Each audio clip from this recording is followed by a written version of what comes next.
नाज़रीन, इस वक्त की अहम खबर आपको दे रहे हैं छत्तीसगढ़ से। छत्तीसगढ़ में एनकाउंटर के ताल्लुक से खबर है। एक नक्सली हलाक किया गया है। तिम्मापुरम के जंगलात में एनकाउंटर हुआ है। डीआरजी और कोबरा 201 बटालियन की कार्रवाई है। ऑपरेशन अभी जारी है। सुकमा के एसपी सुनील शर्मा का ये बयान सामने आया है।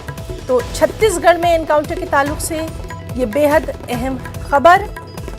अभी तक की इत्तलात के मुताबिक एक नक्सली हलाक हुआ है। तिम्मापुरम के जंगलात में एनकाउंटर हुआ है। डीआरजी और कोबरा 201 बटालियन की कार्रवाई है। ऑपरेशन जारी है।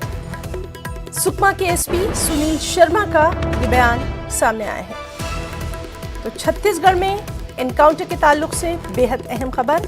तिम्मापुरम के जंगलात में एनकाउंटर हुआ, एक नक्सली को हलाक किया गया।